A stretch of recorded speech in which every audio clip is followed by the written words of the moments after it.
जिया शाहिद साहब को छोड़ दिया? छोड़ दिया। क्या वजह थी कि वहां इज्जत नहीं हो रही थी? नहीं, जिया साहब सख्त बहुत थे। अच्छा, एक टीचर थे, अच्छा, सख्त थे। ठीक है। तो आपने और उससे कहा मेरी कि मेरी मेरी इसे अच्छाई समझ लें या बुराई समझ लें, मेरे साथ हमेशा से जो टीम होती है ना, वो टीम रहती है। बिल्कुल अगर है। मेरे किसी एक कारकुन से या साथी से या रिपोर्टर से कोई गलती हुई है, तो अगर उसको डांट पड़ी है, तो उसको डांट को मैं समझता था ये मुझे डांट पड़ी है, तो मैं समझता था कि अब आगे आने वाले दिनों में मजीद इसको डांट पड़ेगी और अगर मेरा उस पर पारा हाई हो जाएगा तो काम खराब होगा।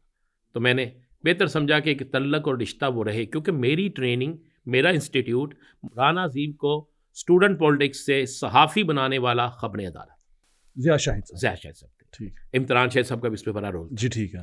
मैं वो तो छोटे हैं आपसे? सर बिल्कुल छोटे हैं, लेकिन वो उस वक्त आते थे। अच्छा, ठीक है। उनको विरासत में मिली थी वो, और उनकी मेहनत थी। ठीक है, अच्छा चलें, फिर आपने छोड़ के इंसाफ में चले गए? मैं इंसाफ में चला गया। इंसाफ से फिर इंसाफ से फिर 2 साल बाद मैं दोबारा खबरें में आ गया। ये अब क्यों आए? देखिए उस वक्त अदारे और थे नहीं। ठीक है, जिया शाहिद साहब लेके आए आप? ज़िया शाहिद साहब मुझे लेके, बिल्कुल मुझे लेके, उनका एक ड्राइवर था मकसूद, वो एक कयूम उनका था, उसने आके मेरी बात करवाई, तो उसके बाद मुझे लेकर गए और फिर मैं उनके पास चला गया। फिर काफ़ी अर्सा मैं खबरें में रहा।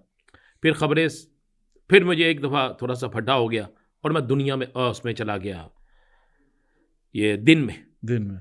महमूद सादिक साहब के पास। ठीक है। फिर दिन में मैं काफ़ी अर्सा रहा।